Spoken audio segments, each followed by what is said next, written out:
विद्या प्रतिष्ठान कला विज्ञान एवं वाणिज्य महाविद्यालय से मैं हूँ अध्यापिका खड़के स्नेहलता। और आज हम 12वीं कक्षा का अध्ययन घटक क्रमांक 4 आदर्श बदला इस पाठ का अध्ययन करने जा रहे हैं। आदर्श बदला यह पाठ सुदर्शन जी ने लिखा हुआ है। अब वास्तविकतः सुदर्शन जी कौन थे, क्या आप जानते हैं? इनका परिचय जो है वह सबसे पहले हम देखते हैं।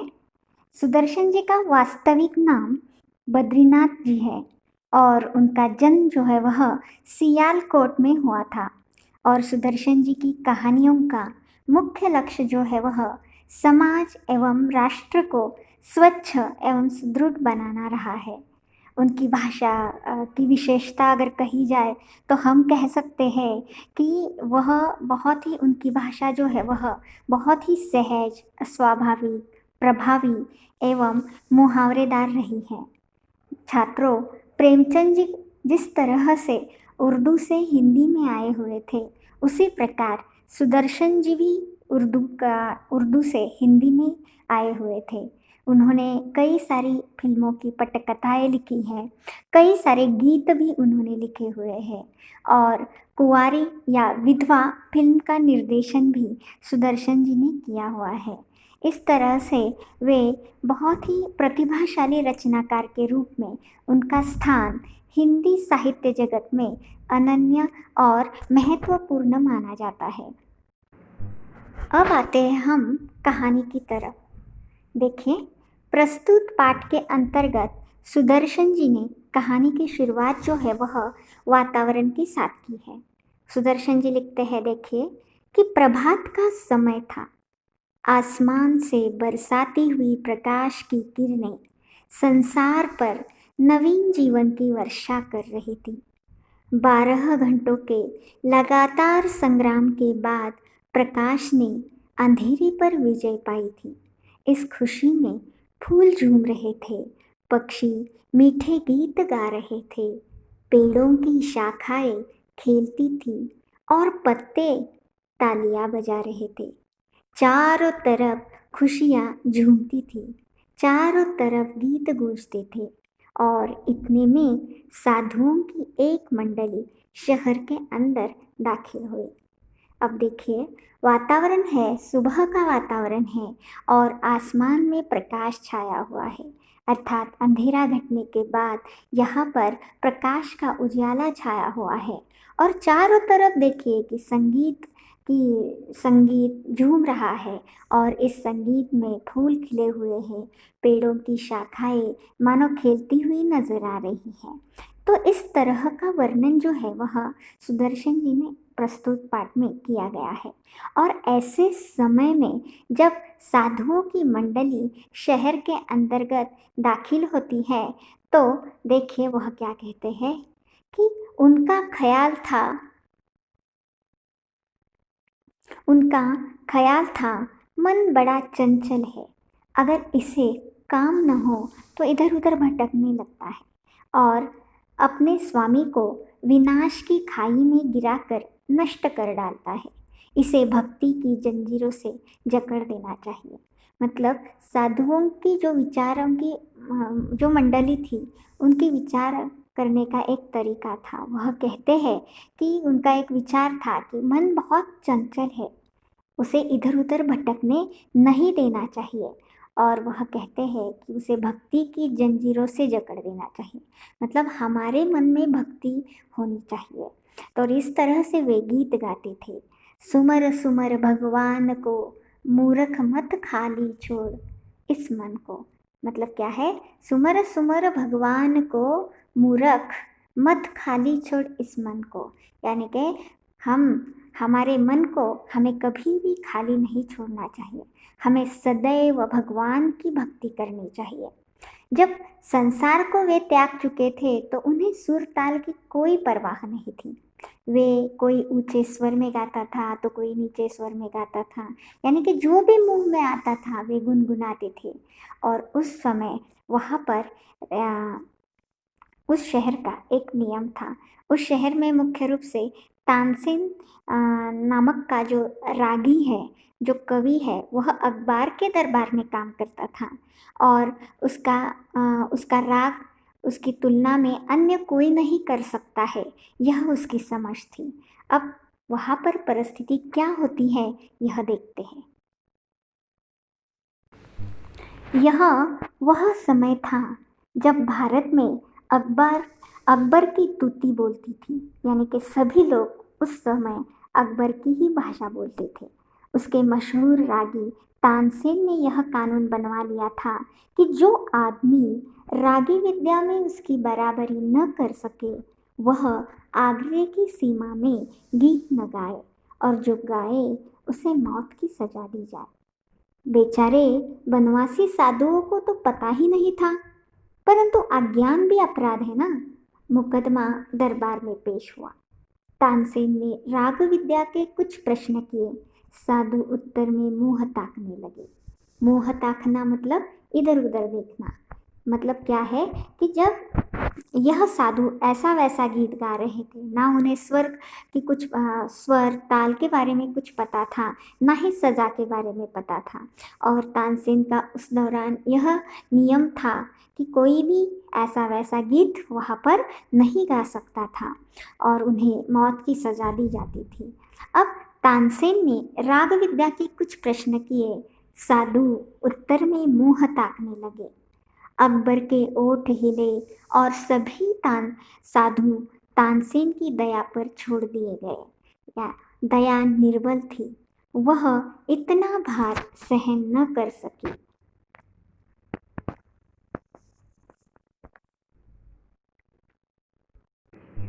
केवल 10 वर्ष का बच्चा छोड़ दिया गया। बच्चा है, इसका दोष नहीं, यदि है भी तो क्षमा के योग्य है। इसलिए देखिए कि जो साधु मंडली वहाँ पर पहुँची थी, उन्हें मृत्यु का दंड दिया जाता है और सिर्फ 10 वर्षीय बालक को वहाँ पर छोड़ दिया जाता है।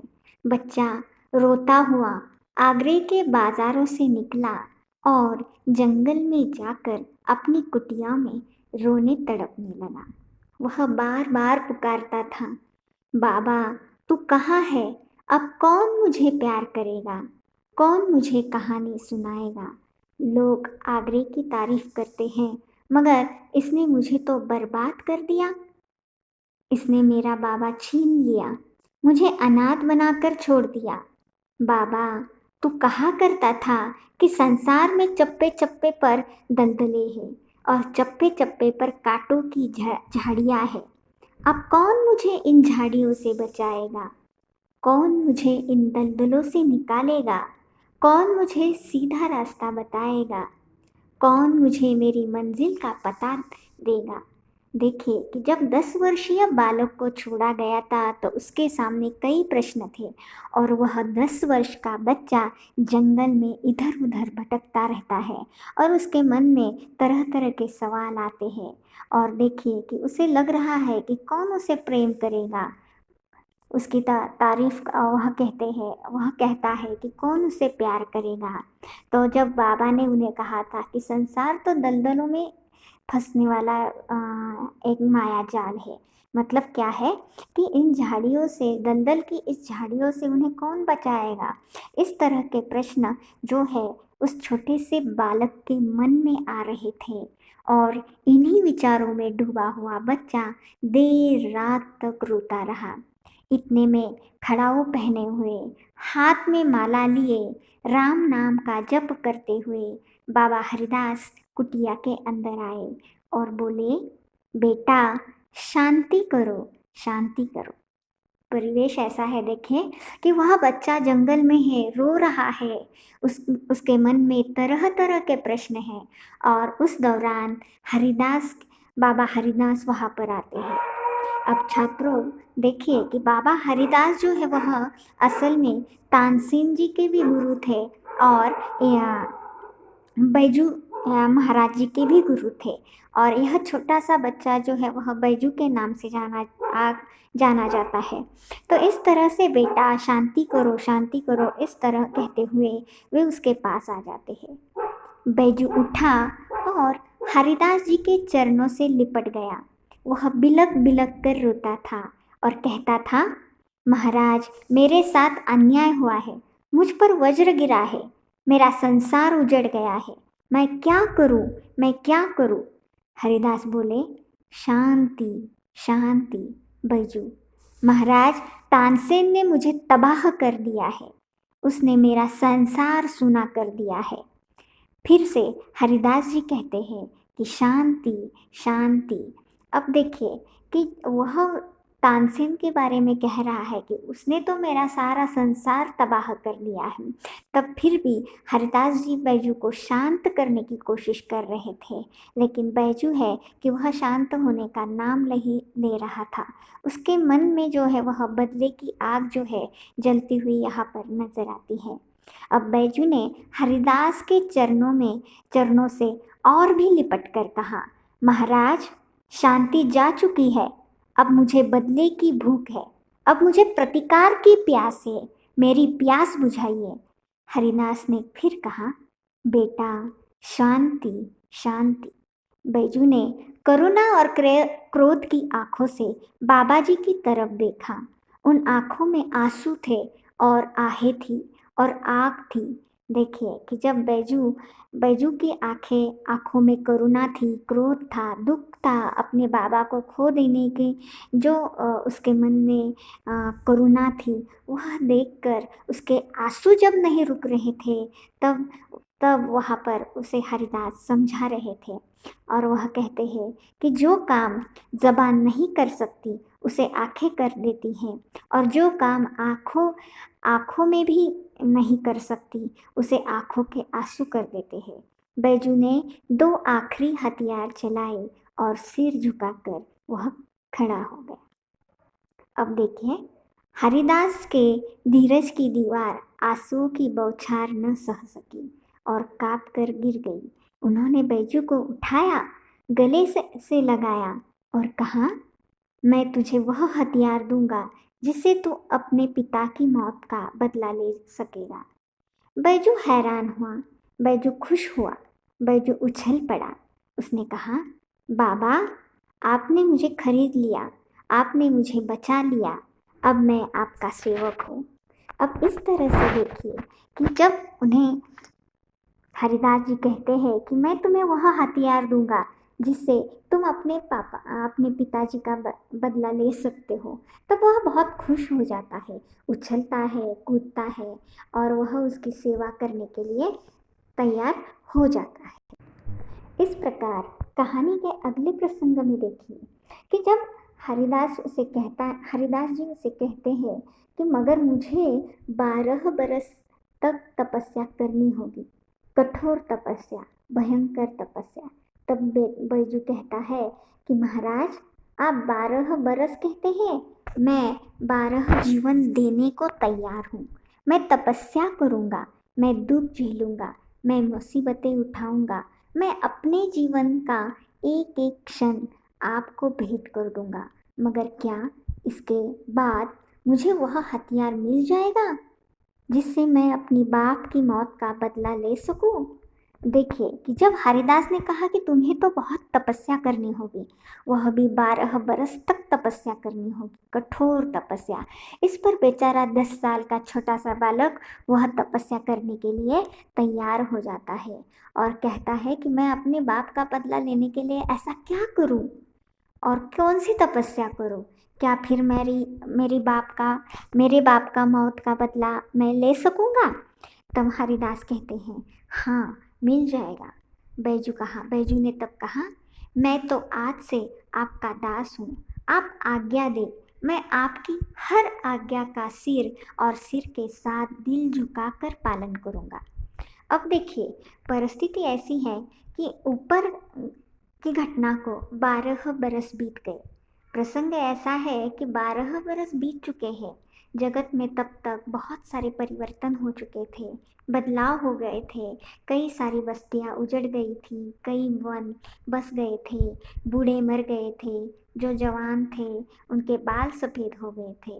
अब देखिए कि 10 वर्ष ऊपर की घटना को जब 12 बरस जाते हैं तो 10 वर्षीय यह बैजू 12 वर्ष के बाद जवान हो गया है और राग विद्या में वह दिन ब दिन आगे बढ़ रहा था और उसके स्वर में जादू था। तान में एक आश्चर्यमयी मोहिनी थी।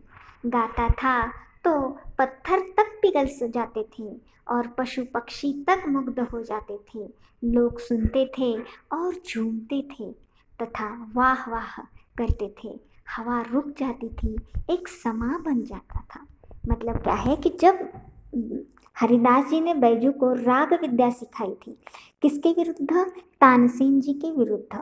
मतलब इसे आदर्श बदला क्यों कहा गया है, उसका उत्तर अब आपको यहाँ पर आगे मिलने वाला है कि हम बदला लेंगे, लेकिन वह आदर्श किस तरह से होगा, यहाँ पर लेखक ने वह परिचय दिया गया है। देखिए छात्रों कि यहाँ पर लेखक कहते हैं कि उसके स्वर में एक जादू था, उसके तान में, उसकी राग विद्या में एक विशिष्ट मोहिनी थी, यानी कि वह जब भी राग गाता था तो दूसरों को आकर्षित करता था। उसका गीत ऐसा था कि मानो वह पत्थर को पिघल दे, पंछी तक वहाँ पर मुग्ध हो जाते थे। तो इस तरह जो है हरिदास जी ने उन्हें राग विद्या सिखाई थी। अब आगे देखिए, एक दिन हरिदास ने हंसकर कहा, वत्स, मेरे पास जो कुछ था वह मैंने तुझे दे डाला। अब तू पूर्ण गंधर्व हो गया है। अब मेरे पास और कुछ नहीं जो तुझे दे दूं। बैजू हाथ बांधकर खड़ा हो गया। कृतज्ञता का भाव आंसुओं के रूप में बह निकला।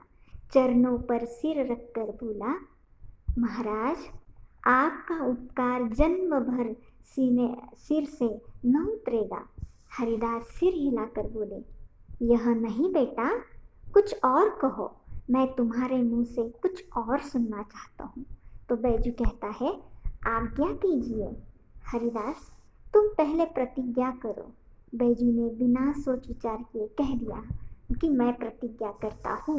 जब वह ऐसा कहता है कि उसका अगला वाक्य हरिदास पूर्ण करते हैं, इस राग विद्या से किसी को हानि नहीं पहुंचाऊंगा। अब देखिए कि जब उसने कहा कि मैं इस राग विद्या से किसी को हानि नहीं पहुंचाऊंगा, अब पहले वाले प्रसंग में हमने क्या सीखा था कि तानसेन जब राग गाता था तो अगर उसकी बराबरी का राग अगर किसी ने नहीं गाया तो उसे सज़ा होती थी, और उसी का वह क्या उसी का उत्तर देने के लिए तो बैजू यहाँ पर गीत राग विद्या सीख गया था।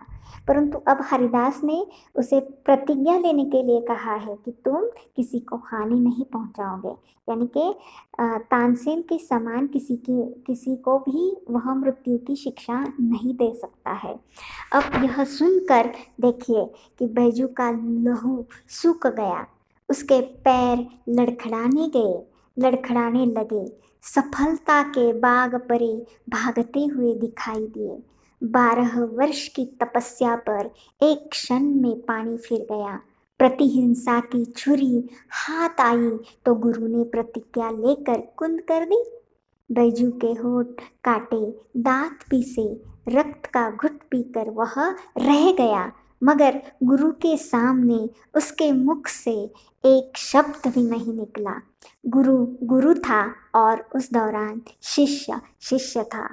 शिष्य गुरु से विवाद नहीं करता। तो इस प्रकार देखिए कि वह चुप ही रह गया।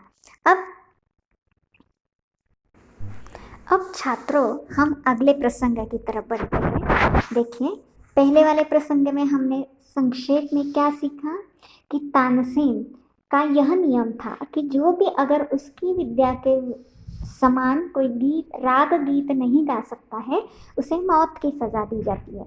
यानी कि कोई भी ऊंचे लय में, निम्न लय में या कोई लय की जानकारी किसी को भी नहीं है तो उसे मौत की सजा दी जाती थी। लेकिन यह देखकर जब साधु मंडलियों का जो साधु मंडली है, वह जब शहर में आते हैं तो वह गीत गाते हुए वहाँ पर आ जाते हैं। और यह देखकर वहाँ के सिपाही उन्हें कैद कर बाकी लोगों को मृत्यु की सज़ा दी जाती है और एक 10 वर्षीय बालक को वहाँ पर छोड़ा जाता है। और यही 10 वर्षीय बालक बाद में हरिदास जी के शरणों में आकर वहाँ पर राग विद्या का सीख कर आरंभ कर लेता है। अब आगे क्या होता है यह देखते हैं। कुछ दिन के बाद एक सुंदर नवयुवक साधु आगरे के बाजारों में गाता हुआ जा रहा था। लोगों ने समझा इसकी भी मौत आ गई है। वे उठे कि उसे नगर की रीति की सूचना दे दे, मगर निकट पहुंचने से पहले ही मुग्ध हो गए। अब देखिए कि लोगों को पता था कि अगर कोई भी गीत गाता है तो उसे मौत की सज़ा दी जाती है, और वह सूचना देने के लिए वहाँ पर चले गए। अब लेकिन परिस्थिति क्या हो जाती है कि देखिए कि जब भी वह उसके पास चले गए हैं तब वह उसी के राग में मुग्ध हो गए, यानी कि उसी के जो राग की मधुर ध्वनि है उस मधुर ध्वनि को सुनकर वह इतने मुग्ध हो जाते हैं कि जो सलाह वह उसे देने के लिए आए थे वह सलाह ही भूल जाते हैं। दम के दम में यह समाचार नगर के जंगल की आग के समान फैल गया कि साधु रागी आया है जो बाजारों में गा रहा है। सिपाहियों ने हथकड़ियाँ संभाली और पकड़ने के लिए साधु की ओर दौड़े, परंतु पास आना था कि रंग पलट गया। साधु के मुखमंडल से तेज की किरणें फूट रही थी जिनमें जादू था, मोहिनी थी, मुग्ध करने की शक्ति थी। सिपाहियों को न अपनी सूद रही, न हथकड़ियों की, न अपने बल की, न अपने कर्तव्यों की, न बादशाह की और न ही बादशाह के हुक्म की। मतलब क्या है कि जो सिपाही उसे पकड़ने के लिए आए हुए थे बैजू को, वह सिपाही उसके राग में इतने मुग्ध हो गए कि उन्हें किसी भी तरह की सूध जो है वह नहीं रही है, और वे आश्चर्य से उसके मुख की ओर देखने लगे जहाँ सरस्वती का वास था और जहाँ से संगीत की मधुर ध्वनि की धारा बह रही थी। साधु मस्त था, सुनने वाले भी मस्त थे, जमीन आसमान मस्त थे। गाते गाते साधु धीरे धीरे चलता जाता था और श्रोताओं का समूह भी धीरे धीरे चलता जाता था। ऐसा मालूम होता था जैसे एक समुद्र है जिसे नवयुवक साधु आवाज़ों की जंजीरों से खींच रहा है और संकेत से अपने साथ साथ आने की प्रेरणा दे रहा है। यानी कि जो हथकड़ियाँ उन्हें लगाने के लिए सिपाही चले गए थे, जो लोग उन्हें समझाने के लिए गए थे, वह भी उसके साथ साथ आगे बढ़ रहे थे।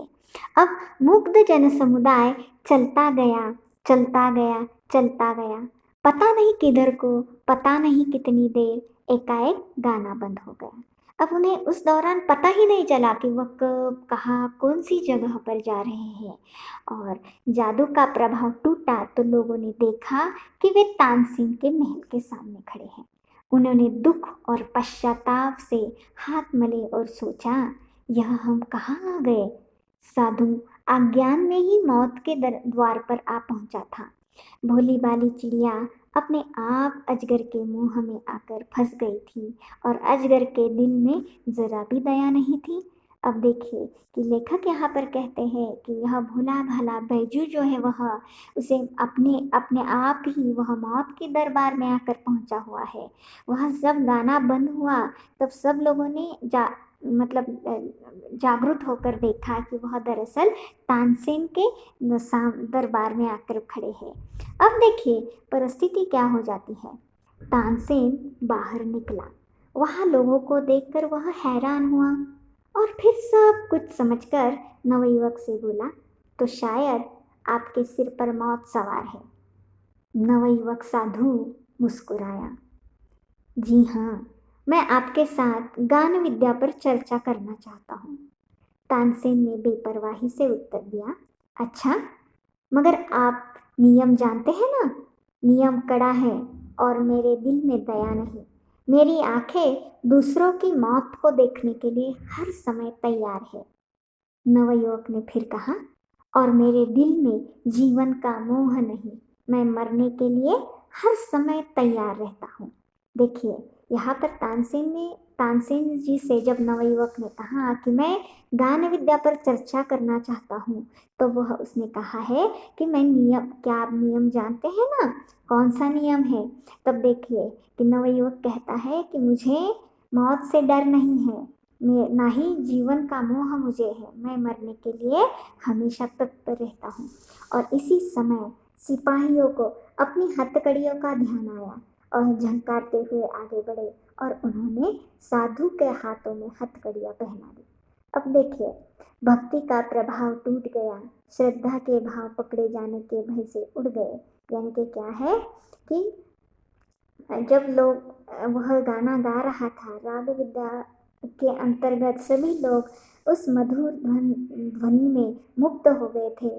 तब जब वह गाना बंद हो गया तो सब जागरूक होकर बाद में उसे हथकड़ियाँ लगाई जाती हैं, सिपाही कोड़े बरसाने लगे और लोगों के तितर बितर हो जाने के बाद नवयुवक साधु को दरबार की ओर ले चले गए।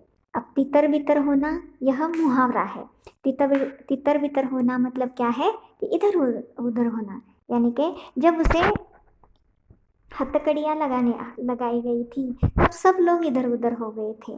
अब देखिए, दरबार की ओर से शर्ती सुनाई गई, कल प्रातः काल नगर के बाहर वन में तुम दोनों का गान युद्ध होगा। अगर तुम हार गए तो तुम्हें मार डालने तक का तानसेन को पूर्ण अधिकार होगा, और अगर तुमने उसे हरा दिया तो उसका जीवन तुम्हारे हाथ में होगा। इस तरह से देखिए कि दरबार की ओर से शर्त लगाई गई है कि अगर तुम हार गए तो तुम्हें मृत्यु की सजा दी जाएगी, और अगर तानसेन हार गया तो उसका जीवन जो है वह तुम्हारे हाथ में होगा।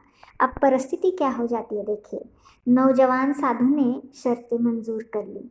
दरबार ने आज्ञा दी कि कल प्रातः काल तक सिपाहियों की रक्षा में रहो। यह नौजवान साधु बैजू बावरा था। अब देखिए कि बैजू बावरा राग विद्या के अंतर्गत बहुत ही प्रसिद्ध कवि माना जाता है, और उसके जीवन की यह सत्य घटना जो है वह सुदर्शन जी ने प्रस्तुत पाठ में दी गई है। अब देखिए अगले प्रसंग में क्या होता है। सूरज भगवान की पहली किरण ने आगरे के लोगों को आगरे से बाहर बाहर जाते देखा था। साधु की प्रार्थना पर सर्वसाधारण को भी उसके जीवन और मृत्यु का तमाशा देखने की आज्ञा दी थी। मतलब क्या है कि दूसरे दिन उसने कहा है कि दूसरे दिन जब राग विद्या पर यहाँ पर चर्चा होगी तब सभी लोग उसकी राग विद्या देखने के लिए वहाँ पर चले गए हैं। साधु की विद्वत्ता की धाक दूर दूर तक फैल गई थी। जो कभी अकबर की सवारी देखने को भी घर से बाहर आना पसंद नहीं करते थे, आज वे भी नई पगड़ियाँ बांध कर निकल रहे थे। मतलब क्या है कि जिन लोगों को जो अकबर की भी कभी सवारी नहीं देखते थे, लेकिन आज का प्रसंग कुछ अलग था और यह प्रसंग देखने के लिए सभी लोग जो है वहाँ पर बाहर आ गए थे। और ऐसा लेखक कहते हैं कि ऐसा जान पड़ता था कि आज नगर से बाहर वन में नया नगर बस जाने को है, यानी कि सारा नगर वहाँ पर वन में चला गया है। वहाँ जहाँ कनातें लगती थी, जहाँ चांदनियाँ तनी थी, और जहाँ कुर्सियों की कतारें सजी थी, और इधर जनता बढ़ रही थी और उद्विग्नता और अधीरता से गान युद्ध के समय की प्रतीक्षा कर रही थी। सभी लोग वहाँ पर प्रतीक्षा कर रहे थे, सभी लोग अधीर थे। गान युद्ध के समय वह प्रतीक्षा कर रहे थे कि बालक को प्रातःकाल मिठाई मिलने की आशा दिलाई जाए, तो वह रात को कई बार उठ उठ कर देखता है कि अभी सूरज निकला है या नहीं। उसके लिए समय रुक जाता है, उसके हाथ से धीरज छूट जाता है और वह व्याकुल हो जाता है। मतलब प्रसंग ऐसा लेखक यहाँ पर कहते हैं कि अगर आप किसी बालक को कहेंगे कि कल सुबह तुम्हें मिठाई मिलेगी, तो वह कई बार रात को उठ उठ कर देखेगा कि सुबह हुई है या नहीं। उसी तरह लोगों की भी यहाँ पर अवस्था हो गई थी कि तानसेन और बैजू बावरा के बीच में जो राग विद्या की प्रतियोगिता होने वाली थी, उसे देखने के लिए सभी अधीर थे, सभी लोग व्याकुल थे। अब देखिए आगे क्या हो जाता है अब अगले प्रसंग में जो है वह हम थोड़ा सा बढ़ते हैं। समय हो गया है, लोगों ने आँख उठाकर देखा। अकबर सिंहासन पर था, साथ ही नीचे की तरफ तानसेन बैठा था। अब प्रसंग ऐसा है कि देखिए कि लोगों ने आँख उठाकर देखा है, तानसेन सिंहासन पर बैठे हैं। एक तरफ अकबर सिंहासन पर बैठा हुआ था और तानसेन एक तरफ बैठे हैं और दूसरी तरफ बैजू बावरा बैठा हुआ है। अकबर ने घंटी बजाई और तानसेन ने कुछ सवाल संगीत विद्या के संबंध में बैजू बावरा से पूछे। बैजू ने उचित उत्तर दिए और लोगों ने हर्ष से यानी कि आनंद से तालियां पीट दी। हर मुंह से जय हो बलिहारी बलिहारी की ध्वनि निकलने लगी। मतलब क्या है कि जब तानसेन ने उसे कई प्रश्न पूछे तो हर बार यही उत्तर मिल रहा था कि जय हो जय हो। बाकी के सभी लोग जो है उसकी जय जयकार कर रहे थे। और इसके बाद बैजू बावरा ने सितार हाथ में ली और जब उसके पदों को हिलाया तो जनता ब्रह्मानंद में लीन हो गई। यानी कि उसका यह मधुर संगीत सुनकर वह ब्रह्मानंद यानी कि स्वर्ग जैसा आनंद वह ले रहे थे। पेड़ों के पत्ते तक निशब्द हो गए थे, वायु तक रुक गई थी, सुनने वाला भी मंत्रमुग्ध हो गया था। बैजू बावरे की उंगलियां सितार पर दौड़ रही थी और उन तारों पर राग विद्या निछावर हो रही थी और लोगों के मन उछल रहे थे, झूम रहे थे, थिरक रहे थे। ऐसा लगता था कि सारे विश्व की मस्ती वही आ गई है। लोगों ने देखा और वे हैरान रह गए। कुछ हरिन छलांगे, यहाँ तक लोग ही नहीं देखिए कि हरिन भी छलांग मारते हुए बैजू बावरा के पास आ गए हैं। और बैजू बावरा सितार बजाता रहा और बजाता रहा। फिर हरिन सुनते रहे और सुनते रहे और दर्शक इस असाधारण दृश्य को वह देखते रहे। अब देखिए हरिन मस्त थे, बेसुध थे। बैजू बावरा ने सितार हाथ में रख दी और अपने गले से फूल मालाएं उतार कर उन्हें पहना दी। फूलों के स्पर्श से हरणों को सूद आ गई। देखिए कि बैजू बावरा जब फूल मालाएं उनके गले में पहना देता है तब जाकर उन्हें सूद आ जाती है और वे चौकड़ी भरते हुए वहां से गायब हो जाते हैं। बैजू ने कहा, तानसेन मेरी फूल मालाएं यहाँ मंगवा दे, मैं तब जानूं कि आप राग विद्या जानते हैं। तानसेन सितार हाथ में लेकर उसे अपनी पूर्ण प्रवीणता के साथ बजाने लगा। ऐसी अच्छी सितार, ऐसी एकाग्रता के साथ कि उसने अपने जीवन भर में कभी न बजाई थी। मतलब तानसेन को अब यहाँ पर डर लग रहा था और इतनी एकाग्रता के साथ वह सितार बजा रहा था कि आज तक लेखक कहते हैं कि उसने वह कभी भी नहीं बजाई थी। सितार के साथ वह आप सितार बन गया और पसीना पसीना हो गया। उसको अपने तन की सुधि नहीं थी और सितार के बिना संसार में उसके लिए और न कुछ था। आज उसने वह बजाया जो कभी न बजाया था। आज उसने वह किया जो कभी न किया था। और इस तरह से जो है वह सितार बजाता रहा और आखिरकार मगर लोगों ने आज तानसेन को कभी पसंद नहीं किया। सूरज और जुगनू का मुकाबला ही क्या, आज से पहले उन्होंने जुगनू देखे थे और आज उन्होंने सूरज देख लिया था। बहुत चेष्टा करने पर भी जब कोई हरिन न आया तो तानसेन की आंखों के सामने मौत नाचने लगी। अब देखिए कि जब बैजू बावरा यहाँ पर सितार बजा रहा था तब वहाँ पर हरिन भी वहाँ पर गाते हुए दौड़ते हुए वहाँ पर आ रहे थे। लेकिन तानसेन जब गीत गा रहा था तो कोई भी हिरन वहाँ पर नहीं आता है। लज्जा से उसने मुखमंडल लाल कर दिया था और आखिर खिसियाना होकर बोला, वे हिरन अचानक इधर आ गए थे, राग की तासीर से न आए थे। हिम्मत है तो अब दोबारा बुलाकर दिखा। तब बैजू बावरा देखे कि मुस्कुराता है और धीरे से बोला, बहुत अच्छा, दोबारा बुलाकर दिखाता हूँ। यह कहकर उसने फिर सितार पकड़ ली। एक बार फिर संगीत लहरी वायुमंडल में लहराने लगी।